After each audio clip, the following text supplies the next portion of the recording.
after an initial investigation into the release of documents regarding the crashes of two separate unidentified flying objects in Roswell and Corona, New Mexico. The Freedom of Information Act was used again to release the subsequent allotment of other material relating to the sightings from the National Archives in Washington, D.C. recently found depositions from military personnel, unfortunately, did not have any audio transcriptions, but the more ironic finding was included. 7-inch reel magnetic tapes were found in the carton that was lost by the National Archives that contained actual audio recordings of the sounds heard of the spacecraft themselves shortly after being found at the crash sites. Labeled as Roswell and Corona auditory evidence, they are listed as being from Walker Air Force Base in Roswell, New Mexico. As a description statement, the label says, "Observations and craft phenomena only."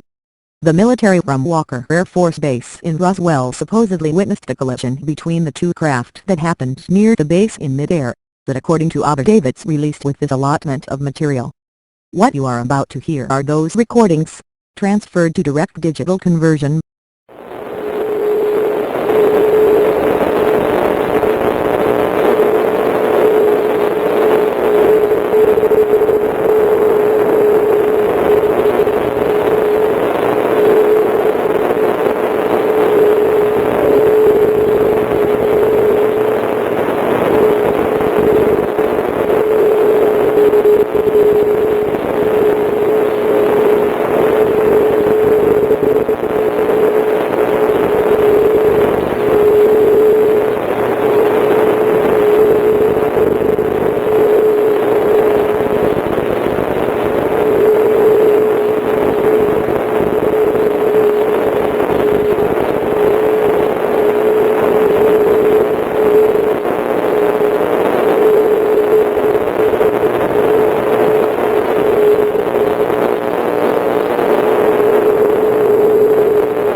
Some depositions made by the military stated that the occupants used telepathy to communicate with them, because they saw no movement in their mouths.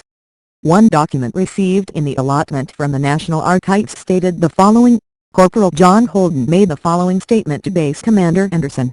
Sir, I feel I should tell you that the creature I saw communicated to me when I first came up to the object. The commander asked what did the creature say.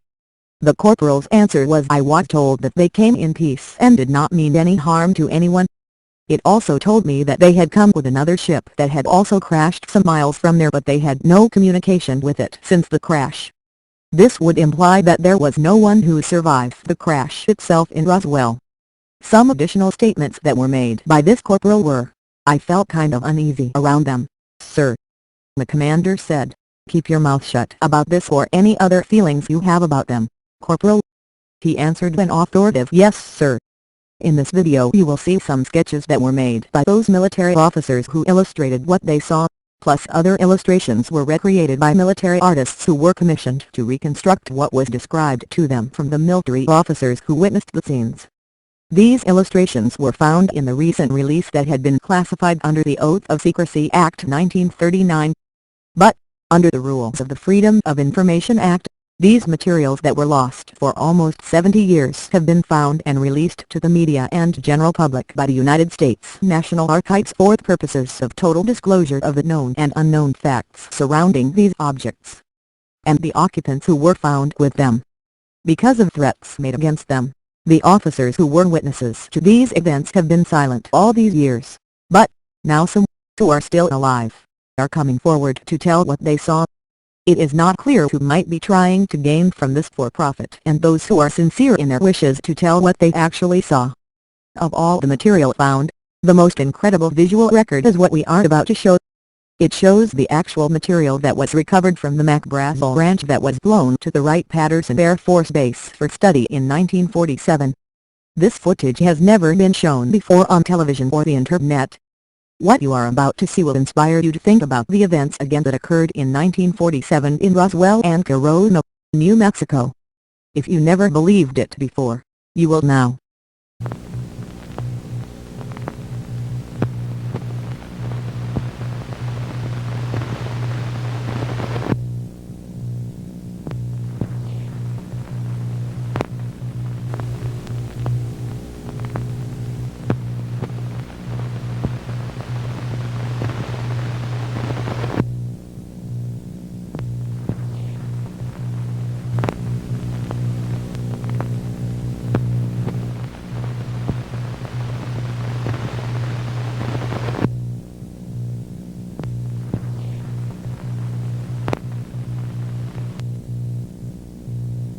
Many witnesses from Roswell came forward in the 1980s, but only were able to give their accounts to private investigators who wanted to keep their comments for posterity.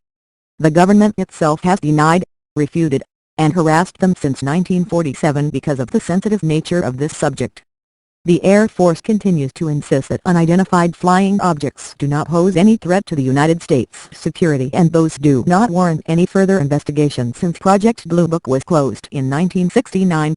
Based on these new findings that have come forward from the National Archives, we feel a new investigation is warranted by the Air Force. But because of budget constraints by President Obama, it is unlikely anything will be learned in the future other than what we find ourselves.